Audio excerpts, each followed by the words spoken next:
Today, we explore the powerful, often forgotten legacy of Pio Gama Pinto, a journalist, freedom fighter, and political visionary who gave his life for Kenya's independence and justice. Pio Gama Pinto was born on March 31, 1927, in Nairobi, Kenya, into a family of Goan heritage, descendants of Indian and Portuguese ancestry. His early life was shaped by multiculturalism, faith, and a deep sense of justice. He was educated at St. Joseph's School in Nairobi and later moved to India, where he attended St. Joseph's College in Bangalore. It was in India that Pinto's political consciousness awakened. He joined the Indian National Congress and supported the Quit India movement, fiercely opposing British colonial rule. This early exposure to revolutionary politics set the stage for his later role in Kenya's independence movement. In 1949, Pinto returned to Kenya, which was still under British colonial rule. At the time, the African majority was oppressed politically and economically. Pinto didn't take up arms. His weapon was the pen. He co-founded the newspaper Sauti ya Mwafrika, or Voice of the African, a publication that exposed colonial injustices and championed African self-rule. Through journalism, he educated, mobilized, and united diverse groups against the colonial regime. He became a key ally of African political leaders, including Jomo Kenyatta, Mboya, and others in the Kenya African Union, KAU. But the colonial authorities were watching.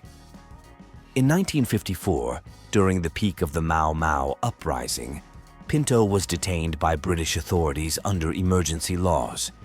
He was held without trial for 4 years. His only crime? Supporting the nationalist cause. Yet, prison did not break his spirit. Instead, Pinto emerged more determined, more focused, and more radical. He believed that political freedom without economic justice was incomplete. He became an advocate of African socialism, an ideology that called for equitable wealth distribution, land reform, and state-driven development. Pinto saw socialism as the path to liberating not just Kenya, but all of Africa from neo-colonial control. Kenya gained independence in 1963. That same year, Pinto was elected as a member of parliament for Nairobi East. He used his position not for personal gain, but to push for deep reforms. He criticized the growing elite class for betraying the ideals of the liberation struggle. Pinto called for nationalization of key industries, free education, and land redistribution to empower the poor majority. He also worked behind the scenes, linking Kenya's liberation with global socialist movements and building ties with other African nations like Tanzania, Ghana, and Egypt. But these bold ideas made him powerful enemies. On the morning of February 24, 1965, just 2 years after independence, Pio Gama Pinto was assassinated outside his Nairobi home while dropping off his daughter at school. He was only 38 years old. Kenya mourned and many were shocked.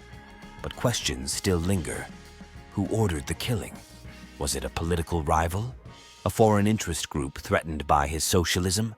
Or a faction within the new elite who feared his influence? One man was arrested and convicted, but many believe Pinto's murder was part of a broader campaign to silence dissent in post-independence Kenya. Though he was silenced early, Pio Gama Pinto's legacy endures. He is remembered as Kenya's first political martyr, a man who lived by principle and died for justice. His writings and speeches still inspire generations of young African leaders and thinkers. In 2015, 50 years after his death, Kenya unveiled a memorial bust in his honor, a small but symbolic gesture for a man who gave everything for a fairer future.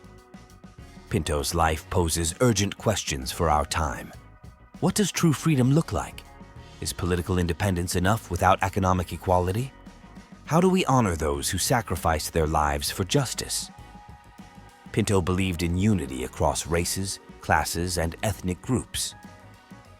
He envisioned a Kenya and a continent where all people could live in dignity. In an age where inequality and political betrayal still plague many nations, Pio Gama Pinto's vision is more relevant than ever. If you found this video informative, please like, subscribe, and hit the notification bell for more content like this. And as always, let us know your thoughts in the comments below. Until next time, stay informed and stay engaged.